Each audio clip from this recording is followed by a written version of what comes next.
البدر علينا من ثنيات Assalamualaikum. Alhamdulillah Rabbil Alamin. Hamdan yuwafi ni'amahu wa yukafi mazida.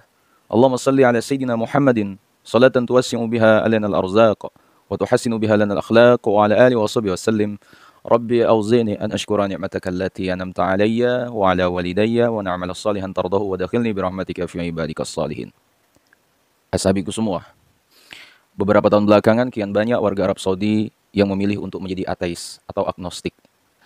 Karena disebut-sebut kecewa akan aturan di tempat mereka tinggal. Wallahu a'lam. Dari sejumlah data yang dihimpun dari berbagai sumber, terlihat tren peningkatan jumlah warga ateis di Arab Saudi. Berdasarkan data agama dunia pada 2020 dari Universitas Boston, populasi di Arab Saudi mencakup sekitar 31,5 juta Muslim, 2,1 juta Kristen, 708.000 Hindu, 242.000 ateis atau agnostik, 114.000 Buddha, dan 67.000 Sikh. Ashabiku semua, data itu tertuang dalam laporan berjudul 2021 Report on International Religious Freedom Saudi Arabia yang dirilis di situs Kementerian Luar Negeri Amerika Serikat pada Juni 2022 lalu. Ateisme yang menjalari warga Arab Saudi sebetulnya sudah terlihat sejak 1 dekade lalu. Menurut jajak pendapat Gallup Internasional pada 2012, ya, sekitar 5% warga Saudi menganggap diri mereka ateis dan 19% lainnya tidak beragama. Ashabiku semua, meskipun jumlah warga ateis di Arab Saudi relatif tak terlalu tinggi, angka ini dianggap signifikan lantaran negara itu menerapkan hukuman ketat bagi orang yang menentang agama. Mereka bisa dijerat hukum fisik, penjara, atau bahkan eksekusi mati. Biasanya mereka yang murtad dari Islam juga mendapat hukuman penjara dalam waktu yang lama. Ashabiku semua, menurut Undang-Undang Dasar Pemerintahan Saudi tahun 1992, agama resmi negara adalah Islam dan konstitusinya berdasarkan Al-Quran serta sunnah atau tindakan dan hukum yang dilakukan zaman Nabi Muhammad SAW. Undang-undang itu juga melarang promosi ideologi ateisme dalam bentuk apapun dan melarang upaya untuk meragukan dasar-dasar Islam.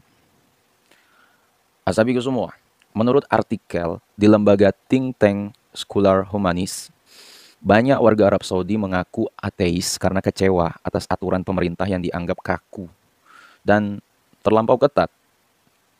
Ya. Selain itu, warga juga kecewa atas represi dari Arab Saudi. Ya, pemerintah membatasi akses ke situs dan media sosial yang dianggap subversif. Ya. Di tengah tekanan itu, diskusi soal ateisme di Saudi justru lebih intensif dalam beberapa tahun terakhir. Beberapa memilih anonim, sebagian lagi mempertaruhkan kebebasan mereka untuk meningkatkan kesadaran mengenai sekularisme dan ateisme melalui situs, video, dan media sosial. Ya. Lembaga penelitian Gallup Institute yang berpusat di Washington melakukan riset terkait hal ini. Ya, menyatakan fenomena ateisme di Arab Saudi bukanlah hal baru. Namun parahnya justru paling besar penyebarannya di antara negara-negara Arab adalah Arab Saudi itu sendiri. Ya. Allahu a'lam. Ya, Gallup Institute menegaskan bahwa persentase penyebaran ateisme di Arab Saudi antara 5-9% dari total populasi negara itu. Artinya, ini merupakan yang tertinggi dibandingkan dengan negara-negara Arab lainnya. Bahkan dengan negara-negara yang dikenal cenderung sekular sekalipun, seperti Tunisia, Lebanon, di mana dua negara ini tidak lebih dari 5%. Sebagian besar peneliti mengaitkan fenomena ateisme yang menggerogoti masyarakat Saudi. Ya, dikarenakan ajaran Wahabi katanya. Ya, dikarenakan ajaran Wahabi yang keliru dan menyimpang dari Islam. Ya, ajaran yang sepenuhnya bertentangan dengan akal dan fitrah manusia. Ya. Ajaran Wahabisme yang dibawa dan dikembangkan oleh Syekh Muhammad bin Abdul Wahab dikarenakan keluar jalur dari semua ajaran yang bersifat umum dalam Islam. Ya, telah ditolak dan dibantah oleh para ulama di tanah suci sebelum yang lain. Ashabiku semua, hanya saja aliansi antara pendiri ajaran Wahabi dan pendiri kerajaan Saud mempopulerkan ajaran tersebut di seluruh negeri, ya, sampai masuk ke Indonesia. Ya. Sebagaimana petrodolar minyak, ya, juga telah menyebabkan penyebaran virus Wahabi di seluruh dunia. Ashabiku semua, Islam yang ditawarkan oleh Wahabisme kepada masyarakat Saudi adalah Islam yang bertentangan dengan fitrah manusia dan segala sesuatu yang baru pokoknya kata mereka ya. Mengajarkan ketidaksukaan kepada orang lain kalau tidak sesuai dengan pemahamannya dan tidak melihat nilai lain selama itu berbeda dengannya. Ya. Orang-orang Saudi ketika melihat ajaran itu sebagai satu-satunya ajaran yang tersedia yang disodorkan oleh Wahabisme untuk mengenal Islam, sehingga mereka tidak akan melihat apa-apa selain ateisme untuk melarikan diri dari Islam Wahabi yang menyimpang itu. Ya. Ini yang membuat ateisme tumbuh pesat di Arab Saudi dibanding dengan negara-negara Arab lainnya. Bahkan mereka yang hidup di bawah rezim sekuler. Ya. Nah, ada yang lebih uniknya lagi, sahabiku semua. Imam dan khotib Masjidil Haram Arab Saudi pada hari Jumat itu sempat berkhutbah tentang penyebaran ateisme di Arab Saudi yang kian tahun kian meningkat. Ya. Dalam khutbah singkatnya itu, Imam Ghazawi itu menyatakan para pendukung ateis gemar menyebarkan berita hoak kepada kalangan remaja laki-laki dan perempuan dengan berbagai metode dan bentuk yang berbeda-beda, yang jelas merusak dan dampaknya besar.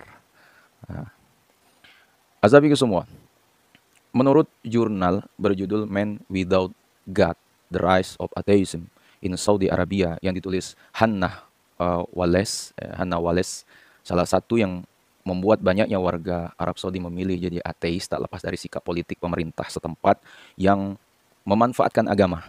Ya, sejumlah masyarakat yang menolak untuk dipolitisasi memilih untuk menjadi ateis. Ya. Dalam jurnal tersebut disebutkan pula jika teknologi informasi, ya khususnya media sosial yang ada di mana-mana, telah memberikan akses yang lebih mudah ya, ke berbagai materi tentang ateisme. Nah, dan generasi muda di Arab Saudi dikabarkan itu semakin kecewa dengan kode hukum negara yang ketat ya, dan pandangan kaku dari para ulama terkemuka. Nah, itu menurut survei pemuda Asda'a Burson ya, Marsteller Arabia pada tahun 2018, 91% pemuda berusia antara 18 dan 24 tahun menyetujui naik tahta bin Salman. Ya. Fenomena ini sekaligus ingin menunjukkan keinginan untuk perubahan dan kemajuan di negeri Arab. Asabiku semua, yang luar biasanya lagi ya di Arab Saudi itu ya, sekarang itu sudah diadakan event-event luar biasa. Ya, pernah tidak kalian lihat ya situs WWE SmackDown ya yang dimiliki oleh orang Barat yaitu Stephen McMahon ya, itu gulat ya, SmackDown itu sudah diadakan di Arab Saudi ya.